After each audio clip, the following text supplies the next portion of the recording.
Hello, my name is Marquita Williams, and I'm going to be talking about the career of choice that is called speech language pathology. I had the opportunity to speak with a speech language pathologist by the name of Doris Bircher. She currently works at a firm called Speak Easy, where she works hand in hand with leaders in the community, leaders in management, where she helps them with the inflection, speaking confidently, and just honing their voices. I say that because Doris actually didn't start there. She started with the DeKalb County school system, moved on to the Atlanta Speech School where she was working with young children. And she found this place and this space where she loves, where she's now working with adults. And that kind of explains what we're talking about with the speech language pathology field. There's so many settings and so many opportunities. It's vast where you can work. In the nursing home, you can work with children, you can work with adults. It's very rewarding that way, that you don't have a niche person that you speak to. There's a plethora of people that we can help. The typical days of speech language pathology would be seeing clients hour by hour.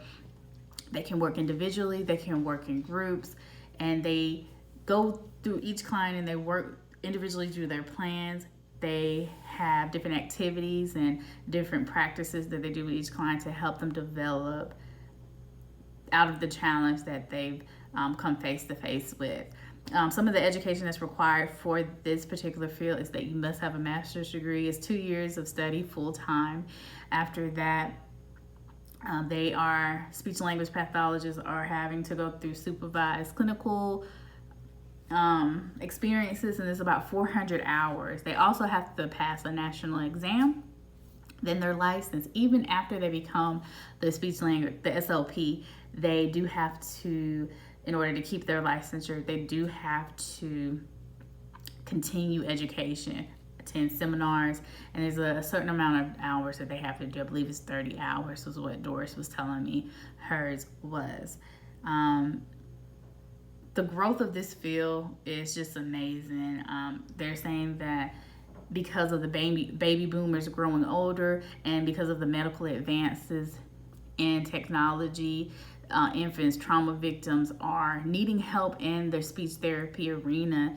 And because they're sticking around, because their lives have been changed and saved, speech language pathologists are really needed in their particular lives.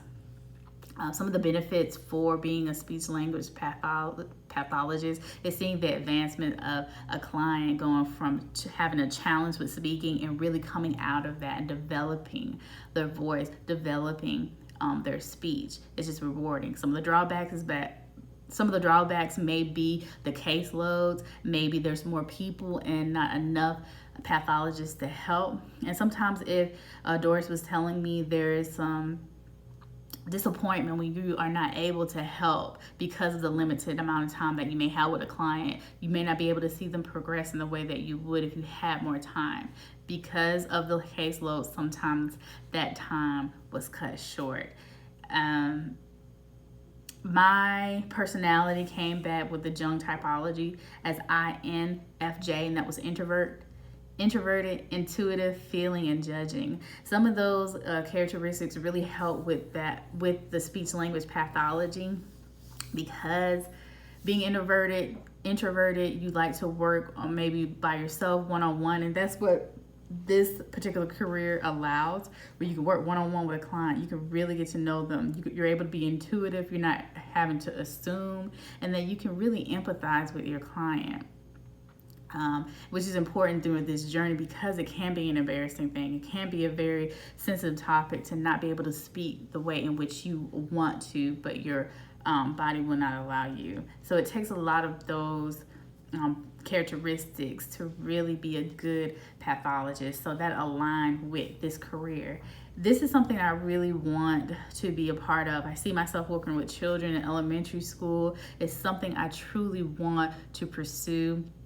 And I'm excited that I got the opportunity to do this. Some of the things I also wanted to mention was the salary for this job. Doris had given me one figure, and upon my own research, depending on what I wanted to do, I noticed that it was a difference, and the mean for this particular career salary is about $80,000,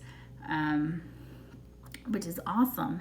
And that mixed with the opportunity where you could travel, you could do different settings. I really see that there is a great outlook for this position, for this career.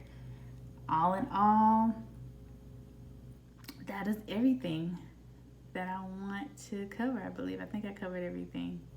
So thank you for your time. Thank you, Dr. Ganning, for this project. It was really eye-opening and helpful. Have a great day.